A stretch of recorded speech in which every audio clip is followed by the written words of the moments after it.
All right, welcome back. So we're gonna do some backyard birding. Got some bird seed here.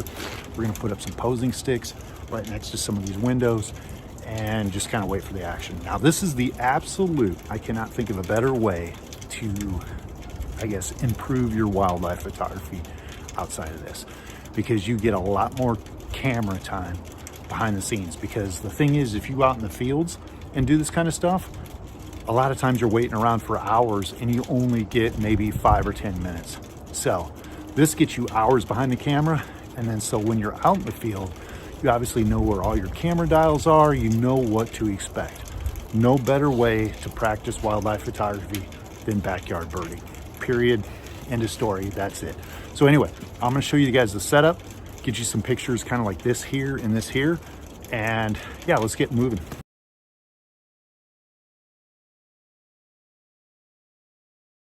Okay, so we're gonna set up some posing sticks. We're gonna put some bird seed right along this little cage. Might put up a bird bath. These are gonna be some of the landing sticks or posing sticks. Sorry, it's loud, I know. We got wind and we got a bunch of dribbles and rains coming down. The snow's melting. But we actually have behind us a window, and that's where the camera will be. It'll be about this height, kind of shooting down. I'll show you the backdrop. We want to get the camera and we want to get the bird as close together as possible and get the background as far away as possible. That gives us that buttery smooth look, especially if we're working with point and shoots. It's not full frame, so we don't get subject pop like we normally would, and we have to compensate by getting a little closer to the subject. But with a 3000mm camera or 2000mm camera like the Nikons, that shouldn't be a problem. Anyway, let's get moving.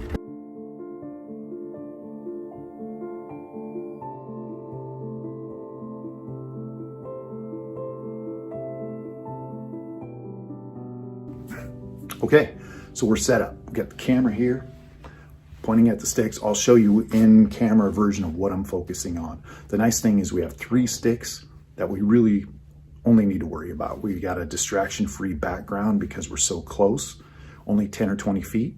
I might put up some black cloth to hide my movements, which is that it's wild animals. They're still, I don't do this every day, so they're still really skittish, 10 to 20 feet away.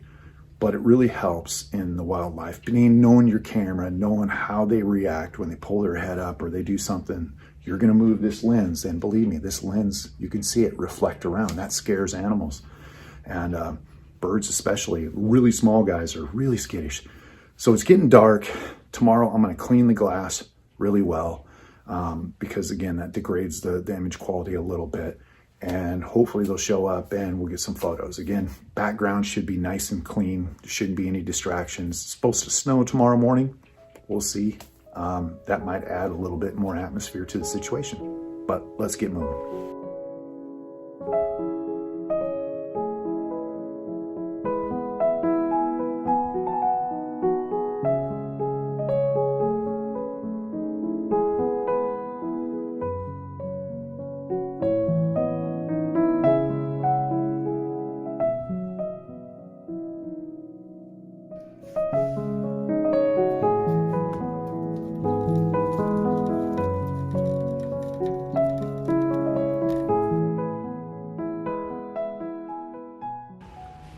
Tell like the birds are just on the edge of the ridge there, small little ridge.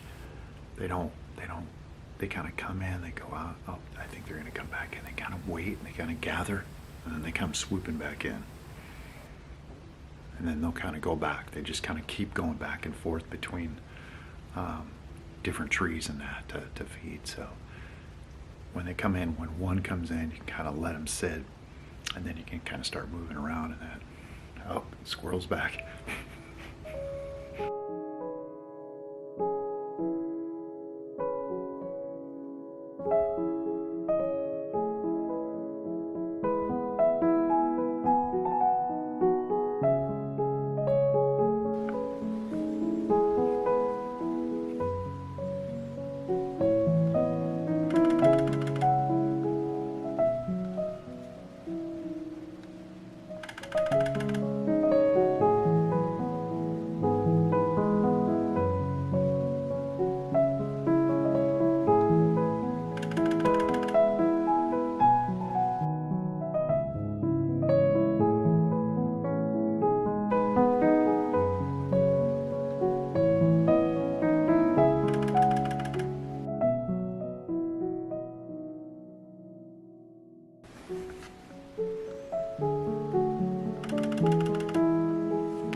seal because normally, I mean, I see him around here a few times, but normally he's really scared. But I've kind of come up closer and moved around. He can't really see me with this black cloth in front of me.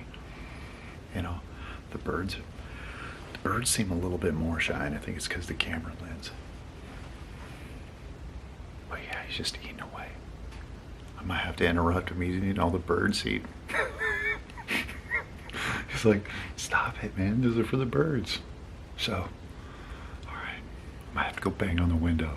Get out of here. Yeah, see, he's right there.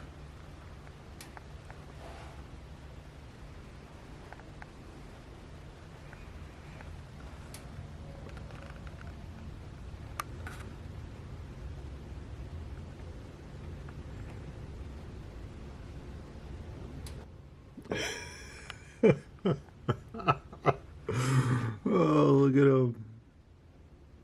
He doesn't know what to do.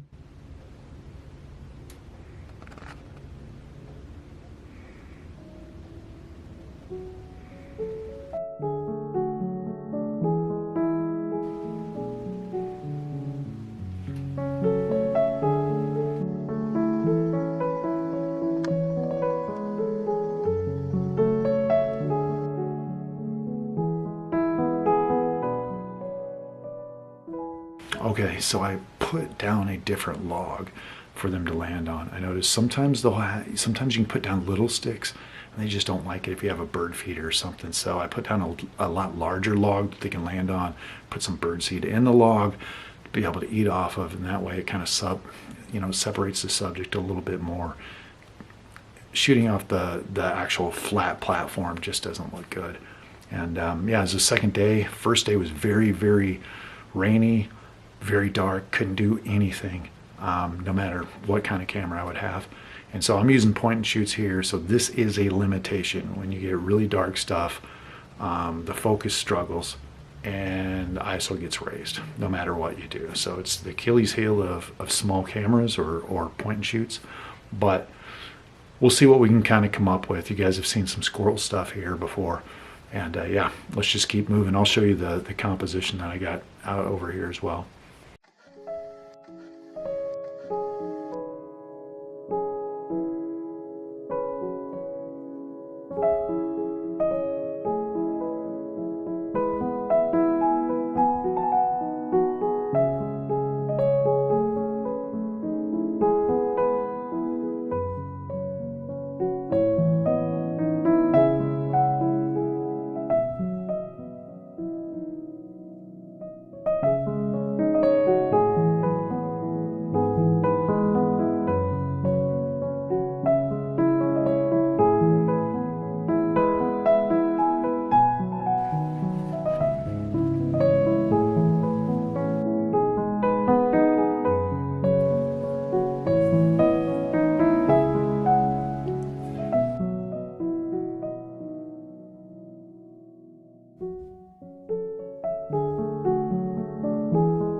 So I've been finishing up with the Panasonic 100-300 EM5 Mark III. about 600 millimeter zoom, digital teleconverter, which works really well, 1200 millimeters, and it's a micro four thirds sensor. So finishing this up, I'll roll all the photos we've done over the last week, but we've got a large discrepancy sensor sizes. So we have APS-C sensor, which kind of grab APS-C sensor with this big lens, which is a 150 to 600, and we have this tiny camera, Canon SX740. Now both these have 960 millimeter equivalent zooms. So in the next video, what I want to try to do is put them side by side with bird photos and look at the background, the bokeh, the noise ratio, the colors, all that, and try to give some tips on trying to increase performance. The weather we've seen so far, 5 out of 10. Not the greatest, but not the absolute worst. This will help kind of give us an average run of the mill. Anyway, if you guys got comments, questions, concerns, write them down below. If you want to hit that like, subscribe button, that would be awesome. And I will see you guys next week.